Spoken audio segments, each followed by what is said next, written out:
जी। राधे राधे। राधे राधे महाराज जी, नशा समाज के पतन का मुख्य कारण बनता जा रहा है। अक्सर जो दुराचारों की घटना बहन बेटियों के साथ होती है उसमें नशा एक मुख्य कारण होता है। नशे की हालत में इंसान का डर सा खत्म हो जाता है, उसे सही गलत का होश नहीं रहता, तो महाराज जी वो ऐसे ही काम करने लग जाता है। महाराज जी मेरा निवेदन था कि नशा रोकने के लिए मार्गदर्शन दें ताकि ऐसी घटनाओं पर रोक लग सके। देखो, हमारा उपाय सब रोकने के लिए है। बेविचार रोकने के लिए, नशा रोकने के लिए, अधर्म रोकने के लिए, पाप रोकने के लिए, डिप्रेशन रोकने के लिए, चिंता रोकने के लिए, सबका उपाय एक ही है, अध्यात्म। जब तक आप अध्यात्म से नहीं चलोगे तब तक आपका सुधार नहीं होगा। अध्यात्म से एक भय पैदा हो जाता है, मैं ये पाप कर्म नहीं करूँगा, अरे ये निंदनीय। आज हजारों या हम लाखों कह सकते हैं, लाखों हमारे नौजवान भाई नशा छोड़ दिए, शराब छोड़ दिए, मांस छोड़ दिए, गंदी बातें छोड़ दी। यहीं आके बताते हैं कि हमको 1 वर्ष हो गया छोड़े, हमें 6 महीना हो गया, हमें साल भर हो। तो अध्यात्म ही तो छुड़वा रहा है। जैसे जैसे वो अध्यात्म सुन रहे हैं, अध्यात्म को धारण कर रहे हैं, वैसे वैसे गंदे आचरण त्यागते जा रहे हैं। अभी अगर नौजवान भाई थोड़ा अध्यात्म की तरफ झुकें तो इनका सुधार हो। अब अध्यात्म से मतलब नहीं, केवल अब नौजवानी है और धर्म को कभी जाना नहीं, शास्त्र पढ़ा नहीं, संत संग किया नहीं, तो बस मनमानी आचरण चल रहा है, मनमानी आचरण चल रहा है। जो जितना गंदा जीवन जी सके वही उतना अपने को श्रेष्ठ मान रहा है। क्लब जाना, शराब पीना, ड्रग्स, तो इससे बहुत बड़ी हानि हो रही है, हमारे समाज की बहुत बड़ी हानि हो रही है। अब एक गृहस्थी में जो नया लड़का ब्याह करना चाहता है वो बहुत डर गया है। पति पत्नी में विश्वास चला गया। जहां एक प्राण दो देह माने जाते थे, पति पत्नी का मतलब एक प्राण दो देह, देखने में दो हैं लेकिन दोनों एक हैं, वहां अब ये दशा है। बड़ा समय विचित्र आ गया, बड़ा समय विचित्र आ गया है। मतलब अब किस पर विश्वास करें, विश्वास किस पर करें? कम से कम ये होता था कि सुहाग भर लिया तो अपने सुहाग की रक्षा करेगी, वही अपने सुहाग को। तो बड़ा विचित्र है, बड़ा विचित्र समय आ गया है। अध्यात्म के बिना आपके प्रश्न का समाधान नहीं है। जब तक लोग अध्यात्म से नहीं जुड़ेंगे, संतोष से नहीं जुड़ेंगे, तब तक ये नशा और गंदी आदतें नहीं छूटेंगी। जब उनको भगवान का थोड़ा ज्ञान हो, धर्म का ज्ञान हो, तो इंद्रियां पवित्र हो, तो गंदे आचरणों से बचें। तो बिना अध्यात्म के सुधार होना बड़ा कठिन है। ये बहुत गंदा माहौल चल गया। अब इसके सुधार के लिए हमें कोई उपाय नहीं दिखाई देता। एक उपाय है अध्यात्म, उसमें कोई जुड़ना नहीं चाहता। जब तक भगवान से नहीं जुड़ेगा, बुद्धि नहीं पवित्र होगी, तब तक ये धर्म का आचरण कैसे होगा? तो ऐसे व्यभिचार प्रवृत्ति बढ़ गई, बड़ी समस्या है ये, बड़ी समस्या है ये।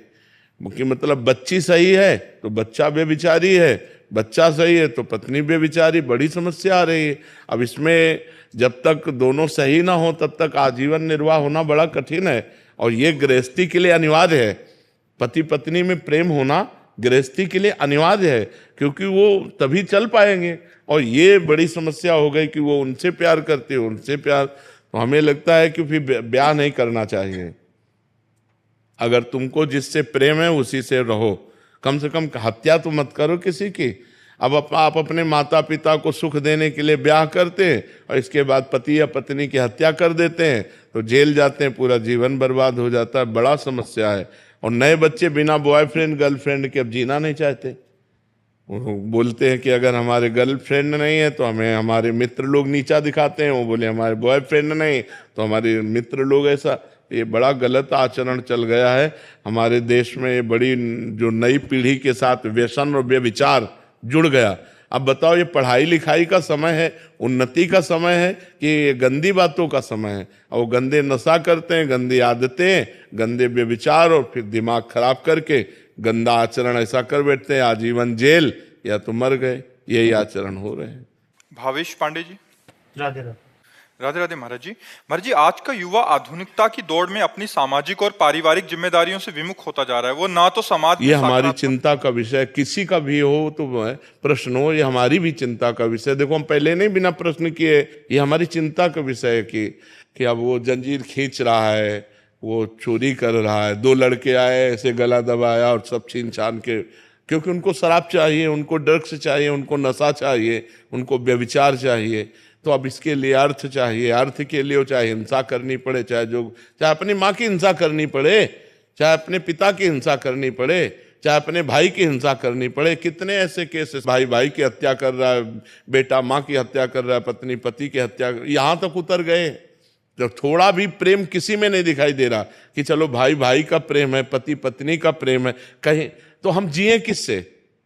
कम से कम गृहस्थी में है तो एक परिवार है, उसमें आपस में प्रेम है, तो जो कुछ कमा के लाए जब खाए, प्रेम से बैठे, आनंद से बैठे, हमारे संबंध हो तो विश्वसनीय है कि ये हमारी पत्नी है, ये हमारा पुत्र है, ये हमारा भाई है, ये हमारी माँ है। अब संबंध भी विश्वसनीय नहीं, तो ये जो समय चल रहा है ये ठीक नहीं है। ऐसे ठीक नहीं है। ऐसे आगे चल करके परिवार का परिवार सब नष्ट हो जाएंगे।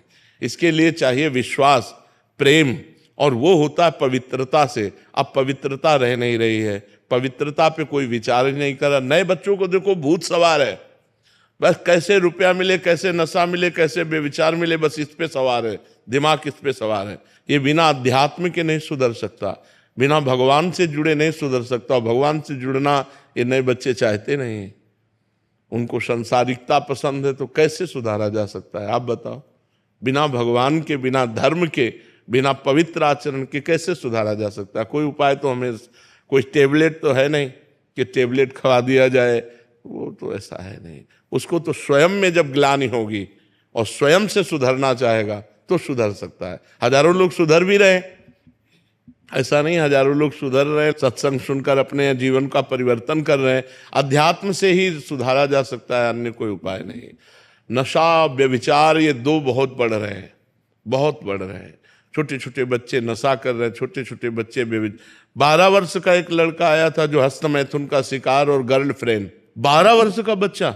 ये बेटा, तो हम पूछा कितनी आयु हो? बोले 12 वर्ष। 12 वर्ष, 12 वर्ष में तो मतलब अभी बिल्कुल नवीन बच्चा है। ये बातें आनी ही नहीं चाहिए। मतलब 18, 20, 22 वर्ष में ऐसे उमंगे तरंगे आना, तब तो लगता है कि अवस्था हो गई, इसीलिए ब्याह कर दिया जाता था। और अब 12 वर्ष, 13 वर्ष का बच्चा पूरा प्रवीण है, गृहस्थाश्रम की हर बात जानता है, क्योंकि मोबाइल उसके पास है। अब जब व्यसन में उतरेगा, व्यभिचार में उतरेगा, तो उसका जीवन क्या रह जाएगा? तो नए नए बच्चों का जीवन सब मजाक होता चला जा रहा है, माया नष्ट करती चली जा रही है। अगर अध्यात्म से जुड़े, भगवान से जुड़े, तो परिवर्तन हो सकता है, दूसरा कोई उपाय नहीं।